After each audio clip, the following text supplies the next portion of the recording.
provided.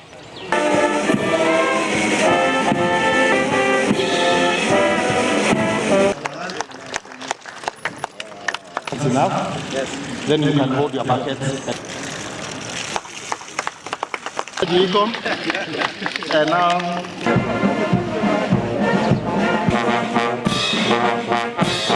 We are not just inaugurating an infrastructure. We are inaugurating hope and a renewed commitment to enhance resilience for the welfare and dignity of our officers. We are inaugurating our collective responsibility to ensure our officers work and live in an environment that respects their humanity, safeguards their health, and upholds their dignity.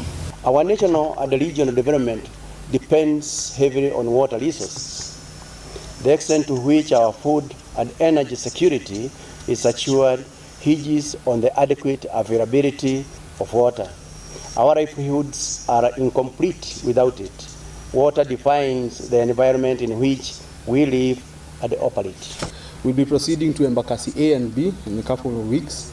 National Police Service Leadership Academy, National Crime and Intelligence Academy, Magadi Field Training School, Emali, Makindu RTC, and Ngong Road Traffic RTC, among many others.